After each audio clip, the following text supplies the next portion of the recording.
우리 빌립보서 4장에서 보겠습니다. 빌립보서 4장 10절에서 13절까지 말씀입니다.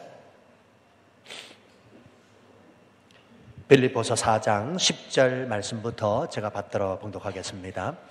내가 주 안에서 크게 기뻐함은 너희가 나를 생각하던 것이 이제 다시 싹이 나미니 너희가 또한 이를 위하여 생각은 하였으나 기회가 없었느니라. 내가 궁핍함으로 말하는 것이 아니니라. 어떠한 형편에든지 나는 자족하기를 배웠노니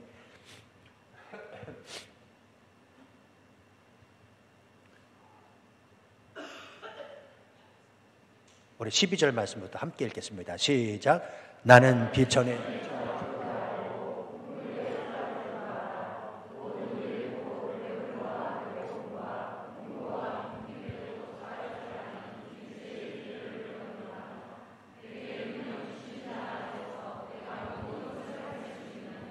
아멘. 한 번 더 기도하겠습니다. 아버지 하나님, 주께서 나를 사랑하시는 이 사랑에 대하여 깊이 깨달을 수 있는 시간 주셔서 감사합니다. 주여, 우리 모두가 그리스도 안에 있습니다. 그리스도 예수 이름으로 모여 싸우니 이 시간 주님 기뻐하시는 주께서 허락하시는 그 사랑이 충만한 시간 되게 하여 주옵소서. 종에게 말씀 태어나도록 세우셨는데 종의 모습 온전히 감추시고 하나님의 영광의 빛으로 친히 말씀하셔서 말씀 듣고 힘없고 용기 없고 격려 얻는 시간 되게 하여 주옵소서. 예수님 이름으로 기도하옵나이다. 아멘. 제가 자주 그러지 않는데요, 오늘은 감동이 되는 것 같아요. 마음 안에 왜 그런지 감동이 되면서 오늘 찬양대의 그 찬양의 가사의 은혜를 받아서 그런지 하나님께서 허락하시는 마음이 제 안에 있는 것 같습니다. 설교를 어떻게 해야 되나 걱정인데요. 우리 말씀의 제목 다 같이 한번 읽겠습니다. 시작. 자족하는 삶의 비결. 미국의 기독교인들이 좋아하는 성경 구절 베스트 5가 있습니다. 그거를 여러분에게 좀 보여드리지요. 한번 띄워주시겠어요? 미국 사람입니다. 미국 기독교인들이 좋아하는 성경 구절 베스트 5 5위부터 보시면 로마서 8장 28절입니다. 우리가 알거니와 하나님을 사랑하는 자 곧 그의 뜻대로 부르심을 입은 자들에게는 모든 것이 합력하여 선을 이루느니라. 그리고 4위가 뭐냐면 시편 23편 4절입니다. 내가 사막의 음침한 골짜기로 다닐지라도 해를 두려워하지 않을 것은 주께서 나와 함께 하심이라. 주의 지팡이와 막대기가 나를 안위하시나이다. 그리고 3위가 뭐냐면 빌립보서 4장 13절 말씀, 내게 능력 주시는 자 안에서 내가 모든 것을 할 수 있느니라. 그리고 2위가 뭐냐면 요한복음 3장 16절, 하나님이 세상을 이처럼 사랑하사 독생자를 주셨으니 이는 그를 믿는 자마다 멸망하지 않고 영생을 얻게 하려 하십니다. 자, 우리 여호수아 1장 9절은 다 같이 읽습니다. 시작.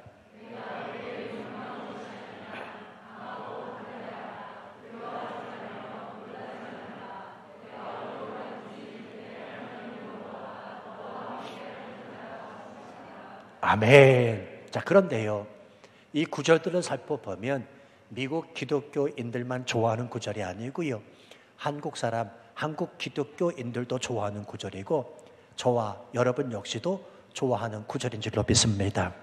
자, 그런데 제가 또 곰곰이 생각을 해봤습니다. 왜 좋을까? 이 말씀이 좋은 이유가 뭘까? 이유는 생각해 봤더니 한 가지더라고요. 이 구절을 고백할 수 있는 사람은 모두가 하나님을 믿는 사람이기 때문입니다. 여러분 생각해 보십시오. 하나님을 믿지 않고 이 고백할 수 있습니까? 하나님이 누구신지 알지 못하고 이 구절을 고백하면서 이 구절이 좋다고 말할 수 있습니까? 오늘 여기 미국인들이 좋아하는 성경 구절 4위인가요? 예, 4위 시편 23편 4절의 말씀도 있지만 우리가 시편 23편 1절을 알고 있습니다. 그 구절이 뭐냐면 여호와는 나의 목자시니 내가 부족함이 없으리로다 라고 하는 다윗의 고백이에요. 근데 여러분 정말 다윗이 부족함이 없어서 이 고백을 하고 있는 것입니까? 그게 아닙니다. 시편 23편의 배경은 그야말로 다윗이 죽고 싶은 감정 상태에서 쓴 시라는 사실을 아십니까? 아들 압살롬이 자기를 죽이려고 눈에 불을 켜고 찾고 있거든요. 다윗은 그 자기 아들을 피해서 엔게디 사막 골짜기 그 어두컴컴한 아둘람 동굴 속에 갇혀 있으면서 하나님이 누구신지에 대하여 고백하는 고백이 바로 시편 23편 1절의 말씀입니다. 여호와는 나의 목자시니 내가 부족함이 없으리로다. 지금 내일 아니라고 아무런 느낌도 감정도 없이 그렇게 받아들이시는 것 같은데요. 성도 여러분, 내 아들이 나를 죽이려고 눈에 불을 켜고 달려든다고 생각 하나만 해보십시오. 그러면 이 고백이 나오겠냐고요. 경찰에 신고 못 할 거래요? 경찰에 신고. 근데 경찰에 신고하면 되나요? 신고가 문제가 아니라 얼마나 지금 기가 막힌 상황인지 한번 생각을 해보시길 바랍니다. 그럼에도 불구하고 다윗은 이 고백을 지금 하고 있다는 말입니다. 여호와는 나의 목자시니 내게 부족함이 없으리로다. 왜냐하면 그가 믿고 있는 하나님이 참 하나님임을 다윗은 그 누구보다도 정확하게 알고 있었기 때문입니다. 그러므로 여러분이요, 우리 삶의 만족은 하나님 한 분이면 족한 줄로 믿습니다. 죽음의 순간, 그 두려움의 순간에서도 하나님 한 분이면 자유로울 수 있기 때문입니다.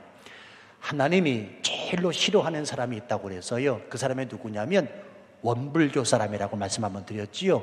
원망하고 불평하고 교만한 사람입니다. 예, 원불교 사람.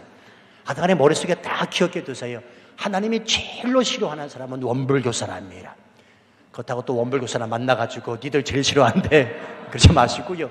원망하고 불평하고 교만한 사람을 하나님이 제일로 싫어하십니다. 그러면 여러분, 왜 하나님께서 원망하고 불평하고 교만한 사람을 싫어할까요? 이유는 간단합니다. 하나님 한 분으로 만족하지 못하기 때문입니다. 제가 새벽기도 시간에 이런 말씀 한번 드렸는데요. 사람들이 왜 미신에 빠지고 허황된 것을 쫓고 사는가? 이유는 간단합니다. 하나님의 말씀이 부족하다고 느끼기 때문입니다. 아니라는 겁니다. 하나님의 말씀은 그렇게 능력 있는 말씀이 아니라는 것입니다.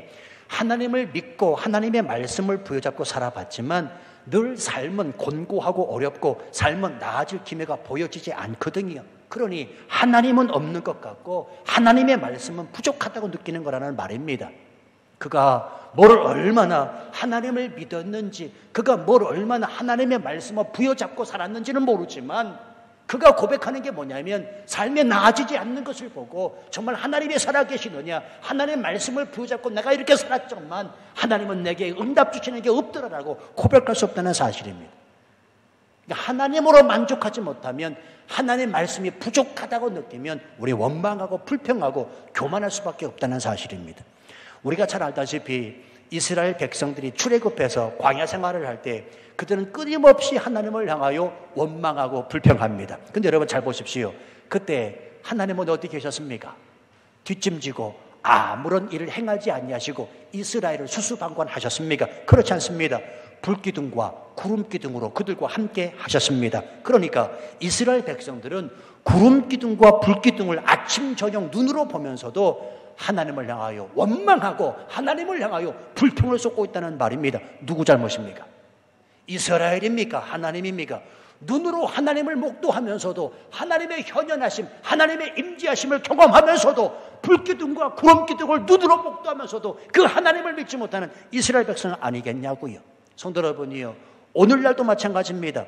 하나님이 오늘날 저와 여러분의 삶 가운데 불기둥과 구름기둥으로 역사하신다면, 그래서 내가 눈으로 목도한다면 그 하나님을 저버리지 아니하고 믿음을 지키며 하나님 앞에서 살아갈 수 있다고 장담하십니까? 아니요. 절대로 그렇지 않습니다.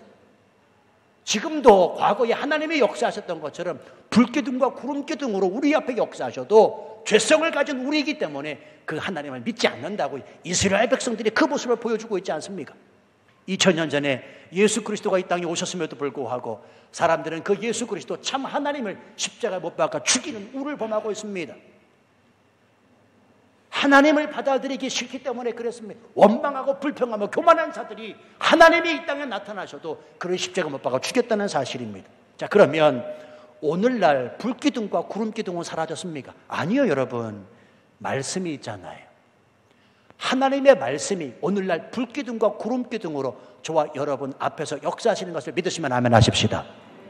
하나님이 말씀하십니다. 볼지어다 내가 세상 끝날까지 너희와 함께 하겠다. 이 말씀이 불기둥과 구름기둥으로 하나님이 역사하시는 말씀 아니겠냐고요. 그러므로 우리는 이 말씀을 믿으면 됩니다. 말씀하신 그 하나님을 믿으면 된다는 사실입니다. 그러면 내 삶의 만족은 하나님 한 분이라고 고백할 수 있게 된다는 사실입니다. 어떤 사람이요, 인생의 허물을 느끼고 죽어야 되겠다 생각하고는 한강 다리 난간에 올라섰답니다. 떨어져 죽으려고 하는 순간에 마침 어느 사람이 이렇게 지나가다가 그걸 본 거예요. 그러니까 죽으려고 하는 사람을 말려야 되지 않겠습니까? 그래서 말립니다. 그러는 거 아니라고. 인생이 아무리 힘들어도 힘을 내야죠. 그렇게 죽는 거 아니라고 뜯어 말립니다.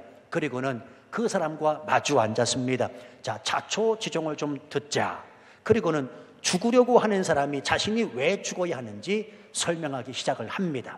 그리고는요, 말리던 사람은 왜 살아야 하는지 설명을 하기 시작을 합니다. 여러분, 결과가 어떻게 된 줄 아십니까? 둘이 같이 뛰어내려 죽었대요. 둘이 같이 뛰어내려 죽었대요. 무슨 이야기냐면 내가 믿음이 없으면 믿음 없는 사람이 하는 말에 설득당할 수밖에 없다는 것입니다. 내게 믿음이 없으면 하나님을 잘 믿고 싶어도 교회에 나오고 싶어도 믿음 없는 사람의 말이 옳게 여겨질 수밖에 없다는 것입니다. 하나님이 어디 있어? 그거 다 교회가 만들어낸 이야기지, 목사가 다 지어낸 이야기지. 그 결과가 무엇이냐? 함께 뛰어내려 죽는 거란 말입니다. 그러므로 여러분이요, 기억하십시오. 인생 최대의 복은 살아계신 그 하나님을 믿고 살아가는 것입니다. 하나님을 믿을 때 내 현재의 삶은 세계 최고의 상황이 됩니다. 왜냐하면 하나님이 지금 우리와 함께 하고 계신다고 말씀하셨기 때문입니다. 저는 이 말씀을 믿고 살기 때문에 늘 하루가 새롭고요. 난 아침에 일어나면 오늘 하루 세계 최고의 상황이다 라고 고백해요. 진짜입니다. 침대에서 일어나면 난 오늘 하루, 또 주어진 오늘 하루, 하나님의 눈뜨게 하신 오늘 하루를 살아가며 난 세계 최고의 상황을 산다. 그 이유는 다름이 아니라 오늘 하나님께서 나와 함께 하신다고 성경이 말씀하고 있기 때문에 그렇습니다. 오늘 본문에서 사도 바울은 자족하기를 배웠노라 라고 말합니다. 자족하는 삶이 마냥 좋고 신나서가 아니고요, 그 스스로 어떠한 형편에든지 자족하는 방법을 배웠기 때문입니다. 자, 우리가 잘 아다시피 사도 바울은 자비량 선교를 펼쳤어요. 다시 말하면 주 수입원이 텐트 만들어 파는 것이었습니다. 그 텐트를 만들어 팔아 수입이 생기면 사방팔방으로 전도하러 다니는 겁니다. 여러분, 생각해 보면 이건 보통 일이 아닙니다. 자, 예를 들어서 여기 서 있는 김 목사가 만약에 생활도 좀 어렵고 선교 활동도 좀 마음껏 해보겠다는 심산으로요, 제가 치앙마이 어느 숍을 나간다든지 아니면 가이드를 한다면 여러분 어떻게 생각하시겠습니까? 어느 분이 저한테 그러시더라고요. 목사님은 가이드를 한다거나 숍을 나가면 잘하시겠대요. 왜요? 그랬더니 말을 잘해서 그렇대요. 말을 잘해서. 저 그렇게 말 잘하는 사람 아니거든요. 또 그렇게 봐주니까 또 고맙더라고요. 여러분, 제가 아무리 말을 잘해도요, 치앙마이에서는 안 되지 않습니까? 왜 그렇습니까?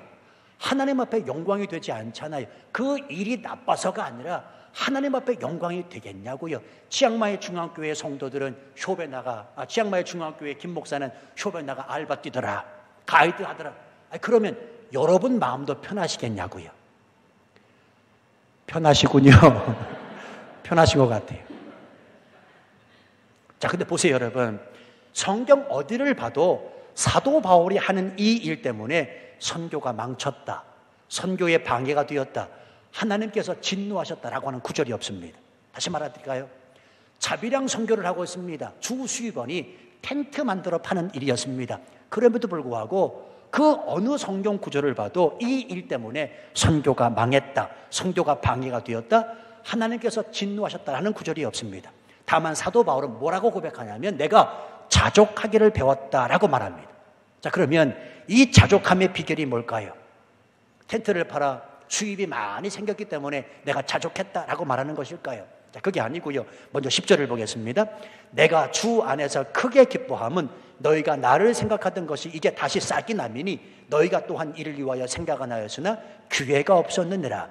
빌립보서를 강의하면서 말씀을 드렸지만 사도 바울은 이 빌립보서를 어느 이름 모를 로마의 감옥 안에서 기록하고 있습니다. 자, 그런데요, 사도 바울이 어느 이름 모를 로마의 감옥 안에 갇혀 있을 때 빌립보 교회와 빌립보 교인들은 가만히 있지 않고 바울에게 얼마간의 영치금을 넣어 주었습니다. 바울은 이것을 생각하니 너무 감사한 겁니다. 그 빌립보 교회와 성도들이 자기에게 영치금을 전해준 사실에 대하여 너무 감격해하고 있습니다. 그 마음 때문에 내가 주 안에서 크게 기뻐한다라고 지금 고백하는 겁니다. 자, 그렇다고 해서요, 또 오해하시면 안 될 것이 사도 바울의 지금 이 기쁨은 자신이 어느 정도 물질 후원을 받았기 때문이 아니라는 것입니다. 그 물질을 가지고 남을 돕고 나누어줄 수 있는 그 믿음까지 성장한 교인들의 성숙된 믿음을 보고 기뻐하고 있는 것이기 때문입니다. 다시 말하면 도움을 늘 받는 자들이라고 사도 바울은 생각했습니다. 그런데 어느새 빌립보 교인들이 믿음이 자라서 남을 도와주는 그 믿음의 성장, 믿음의 성숙을 보고 지금 사도 바울은 한없이 기뻐한다라고 고백하고 있는 겁니다. 저는 목회자로서 이 사도 바울의 마음을 어느 정도 헤아립니다. 이 교회 어느 분은요, 치앙마이 와서 예수 믿었어요. 교회 안 다닐 때는 그분이 얘기를 해요. 자기 멋대로 살았대요. 자기 중심으로 살았대요. 자신 위주로 살았대요. 그런데 예수 믿고 나서는 나눔의 기쁨이 무엇인지, 섬김의 기쁨이 무엇인지 알았다고 말씀하시더라고요. 그러면서요, 늘 나눠줘요. 늘 나눠줘. 빈손으로 왔다 갔다 하시는 분이 아니에요. 늘 나눠줘. 늘 나눠줘. 심지어는 어느 물건 하나를 뭘 사려고 해도요, 이분이 그러시는 거예요. 뭘 하나 사려고 해도요, 예전 같으면 덥석 샀답니다. 그걸 집안 창고 안에 그냥 처박혀 놓고 안 쓰더라도 그냥 샀답니다. 그런데 내가 이거 하나 안 사면 다른 사람을 위해서 쓸 수 있는데, 내가 이거 하나 안 사면 다른 사람을 위하여 그 돈이 효과적으로 후원할 수 있는데 라고는요, 안 사고 이 마음으로 그 사람을 돕고 있습니다. 넉넉해서가 아닙니다. 돈이 많아서가 아닙니다. 그만큼 믿음이 자란 겁니다. 이 모습을 바라보는 목사의 마음이 어떨까? 여러분 생각해 보세요. 얼마나 감사하고 얼마나 기뻐하겠습니까? 그렇잖아요. 지금 사도 바울은 빌립보 교회 교인들이 그만큼 남을 돕는 수준에까지 이르게 된 겁니다. 믿음의 성장과 믿음의 성숙을 가져온 겁니다. 그래서 기뻐하고 감격하는 겁니다. 지금 사도 바울은 빌립보 교인들로부터 도움받은 것에 대한 기쁨이 아니라 남을 도울 수 있기까지 성장한 빌립보 교인들의 그 믿음을 보고 기뻐하고 있다는 사실입니다. 그래서 10절 하반절 말씀에 보면 너희가 또한 이를 위하여 생각은 하였으나 기회가 없었느니라. 이게 무슨 말이냐면요, 이전부터 빌립보 교회와 교인들은 사도 바울을 돕고자 했습니다. 그런데 상황과 여건이 만들어지지 않았거든요. 그도 그럴 것이 사도 바울은 선교 여행 중에 숱한 일을 겪었습니다. 매맞고 굶주리고 감옥에 가고 이런 일련의 상황들을 소식을 통해 전해드린 빌립보 교회와 교인들은 돕고 싶어도 도울 수가 없었던 것입니다. 그래서 실질적인 도움을 주지 못하다가 이제 다시 돕고 있다는 말입니다. 다시 시작이 되고 있다는 말입니다. 그래서 사도 바울은 이를 가르쳐 뭐라고 그러냐면 싹이 남이라 라고 표현하고 있습니다. 이 일 때문에 지금 사도 바울은 몹시도 기뻐하고 있는 모습을 보게 됩니다. 자, 또 한 가지 사도 바울의 기뻐하는 그 이유가 뭐냐면 11절 말씀 보세요. 이제 내가 궁핍함으로 말하는 것이 아니니라 어떠한 형편이든지 나는 자족하기를 배웠기 때문이라. 다시 말하면 내 지금의 형편과 처지가 너무나 궁핍해서 빌립보 교회와 교인들의 도움을 받아서 기쁜 것도 사실이다. 하지만 더 큰 기쁨은 내가 어떠한 형편에 처하든지 자족하기를 배웠기 때문에 나는 기뻐한다라고 말하고 있습니다. 자, 여기서 우리가 한 가지 짚고 넘어가야 될 단어가 있는데요, 바로 자족이라고 하는 단어입니다. 여러분, 사도 바울이 살았던 지금부터 2000년 전에 이 자족이라고 하는 단어는 참 중요한 단어였습니다. 왜냐하면 당시는 헬라 철학 사상 중에 스토아 학파가 판을 치던 시대였거든요. 우리 학창시절에 스토아 학파 배우셨지요? 괜찮아요. 예, 안 배우셨어도요. 이따가 저 식사 나누실 때 꼭 옆에 계신 분한테 물어보세요. 다시 한번요. 예. 지금부터 2000년 전에 사도 바울이 살았을 그 당시에 헬라 철학 사상의 스토아 학파였다는 말입니다. 여러분, 스토아 학파가 무엇입니까? 스토아 학파는 인간의 모든 감정과 욕망을 인간의 의지로 끊고 절대 윤리에 도달할 수 있다는 학파입니다. 다시 말하면 스토아 학파 입장에서 이 자족은 뭐냐면 그들이 도달하려고 하는 최고의 경지였습니다. 쉽게 말씀드릴까요? 내가 애쓰고 노력하면 얼마든지 자족할 수 있다는 겁니다. 내가 애쓰고 노력하고 땀 흘리면 얼마든지 자족할 수 있다. 이게 바로 스토아 학파의 사상이었습니다. 그런데요, 지금 사도 바울이 말하는 자족이 이런 것입니까? 아닙니다. 스스로 애쓰고 노력해서 얻어진 결과물이 자족이기 때문에 기뻐하고 있는 것입니까? 아니요, 절대 그렇지 아니하고 지금 사도 바울의 이 자족은 self-sufficient가 아니라 God-sufficient라는 말입니다. 하나님이 허락하시는 자족, 인간이 애쓰고 노력해서 땀 흘려서 얻어지는 자족이 아니라 하나님이 허락하신, 하나님께서 부여해 주신 그 자족 때문에 기뻐하고 만족하고 있다는 사실입니다. 여러분, 굉장히 중요한데요, 이렇게 말씀하시는 분들이 간혹 계십니다. 목사님, 치앙마이에 살면서요, 저 이만하면 만족해요. 목사님, 치앙마이 이 땅에 살면서 저 이만하면 행복해요. 뭐 욕심 부릴 것도 없고요, 뭘 얻으려고 뭐 바둥거리지도 않아도 되고요, 이 정도면 괜찮아요. 그저 날마다 행복하고 감사해요 라고 말씀하시는 분이 계십니다. 예, 듣기에는 아무런 문제가 없습니다. 그러나 그 만족감과 행복함이 하나님이 아니라 내 스스로 애쓰고 힘써서 얻어진 결과물이라 생각한다면 그건 아니라는 겁니다. 그건 신앙 아닙니다. 그건 예수 믿는 그리스도인이 아니라는 말입니다. 기억하십시오. 우리의 만족은 오직 하나님으로부터 옵니다. 하나님이 허락하셔야 만족이 있다는 말입니다.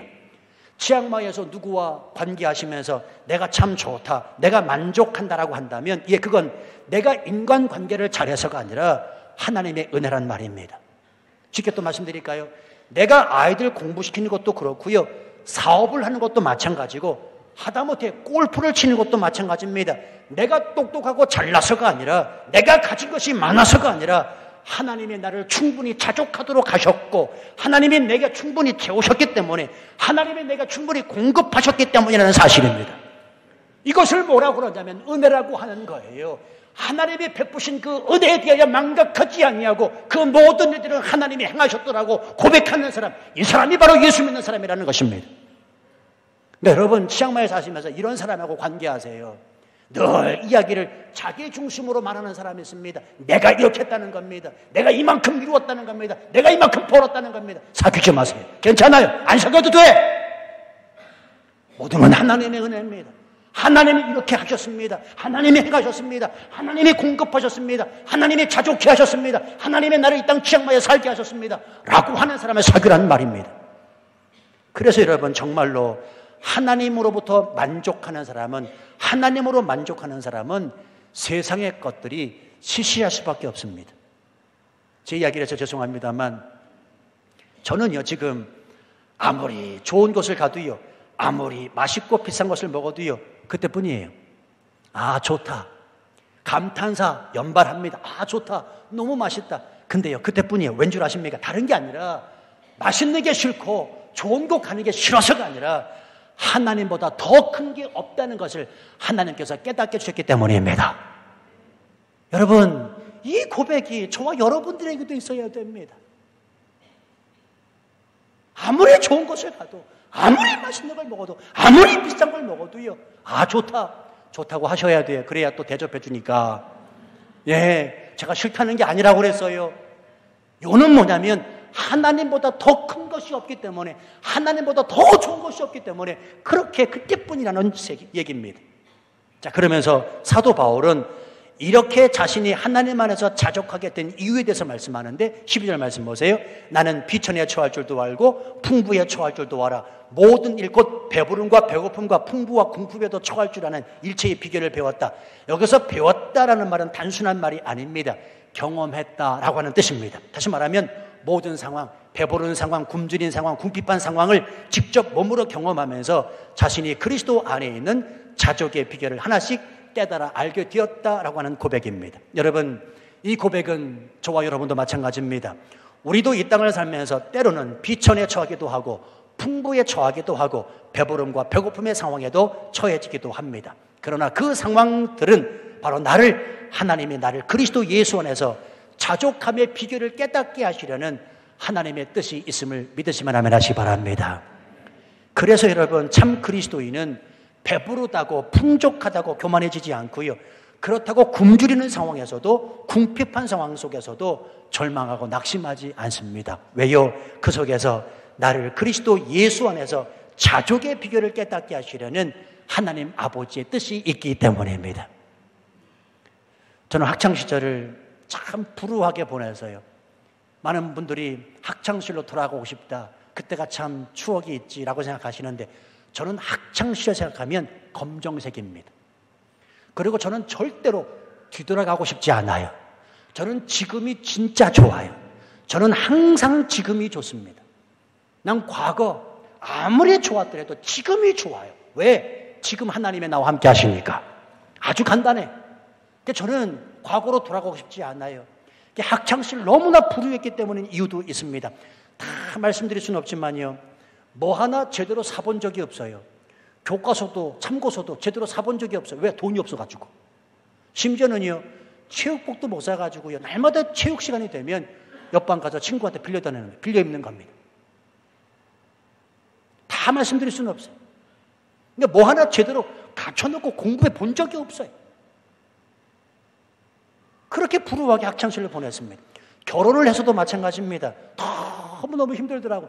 그도 그럴 것이 가난한 신학생, 신학교 2학년 때 결혼해가지고, 돈이 어떻게 해서 마이너스 500으로 시작했다는 거야. 마이너스 500. 플러스 500이라도 시원찮을 판에 마이너스 500을 갖고 마이너스 대출 통장 받아가지고요, 그거 결혼을 했다니까요. 그러니 얼마나 삶이 힘듭니까? 저희 아내가 나중에 후에 그러더라고요. 숲에 가가지고 파 한 단을 들었다 놨대요. 파 한 단을. 돈이 없어가지고 이거 사야 되나 말아야 되나, 그 얘기를 듣는 남편이 너무너무 미안하더라고요. 지금은 그렇지 않습니다. 오해하지 마시기 바랍니다. 그런 일들이 있었습니다. 자, 그런데 여러분요, 중요한 사실이 있습니다. 그런 과정이 있었기 때문에 목회하면서 하나님은 없는 형편에 계신 분들을 이야기하시더라고요. 전 이게 하나님이 내게 베푸신 은혜입니다. 어렵고 힘든 분들이 찾아와 이야기를 하면, 제가 마음껏 도와줄 수는 없지만 함께 울어줄 수 있는 사람은 되게 하시더라는 말입니다. 나는 그 당시에 왜 하나님을 믿는데 내가 이렇게 살아가야 됩니까?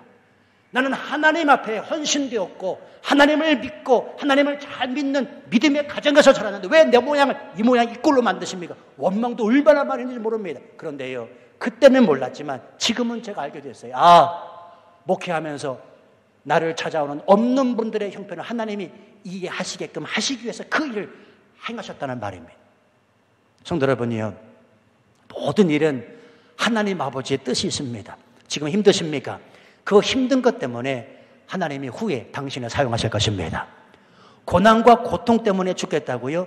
여러분, 그 일 때문에 고난과 고통당하는 그 사람을 용기를 주고 일으켜 세울 수가 있습니다. 하나님이 당신을 사용하시려고 지금 현재 고난과 고통을 주시는 거라는 말입니다. 그래서 지금 사도 바울이 이 고백을 하는 겁니다. 자신이 겪는 이 모든 상황에서 자족할 수 있는, 그렇게 자족할 수 있는 능력이 어디서부터 오는가? 13절 말씀, 내게 능력 주시는 자 안에서 내가 모든 것을 할 수 있느니라. 즉 어떤 상황 속에서도 내가 자족하면서 하나님을 의뢰하고 신뢰할 수 있는 이유는 오직 주님으로부터 오는 능력 때문이라는 것입니다. 그 능력 때문에 비천함이나 궁핍함이나 굶주림에서도 자족할 수 있다고 고백하는 겁니다. 서두에 말씀드린 대로 미국 기독교인들이 좋아하는 성경 구절 3위에도 이 말씀이 들어가 있는데요, 우리는 종종 이 말씀을 이렇게 받아들일 때가 있습니다. 그리스도께서 능력 주시면 이 세상 살면서 못할 일이 전혀 없다. 맞습니까? 틀립니까? 맞는 이야기입니다. 틀린 말은 아닙니다. 그런데요, 성경은 요 한 절만을 떼가지고 해석하면 잘못된 해석이 됩니다. 성경 전체 앞뒤 구절 전체 문맥을 가지고 해석을 해야 자연스럽습니다. 여러분, 내게 능력 주시는 자 안에서 내가 모든 것을 할 수 있는 사람은요, 아무나 그렇게 되는 것이 아니고 비천에도 처해보고 배고픔과 궁핍에도 처해보고, 그래서 그 순간에도 하나님을 저버리지 않는 믿음 있는 자가 고백하는 고백이라는 사실입니다. 이 고백은 아무나 고백하는 고백이 아니라 그냥 주문처럼 달달달 외워가지고 고백하는 그 말씀이 아니라 정말 비천에도 처해보고 궁핍함에도 처해보고 고난과 고통에도 처해보면서 그럼에도 불구하고 내가 하나님을 신뢰합니다. 여호와는 나의 목자시니 내가 부족함이 없습니다 라고 고백하는 믿음 있는 성도가 고백하는 고백이 바로 이 고백이라는 말입니다. 내게 능력 주시는 자 안에서 내가 능침이 없다. 다시 말하면 능력을 주시는 이가 예수 그리스도라는 사실을 믿는 사람이 고백할 수 있는 고백이라는 사실입니다. 이 믿음 없이 주문처럼 이 말씀 달달달 외운다고 능력이 나타나는 것이 아니라는 것입니다. 성도 여러분이요, 말씀을 맺습니다. 인생을 살면서 우리 자족함의 비결은 오직 우리 주 예수 그리스도 안에 있음을 믿으셔야 됩니다. 우리 한 주간 또 흔들림 없는 믿음으로 살아가시길 바랍니다.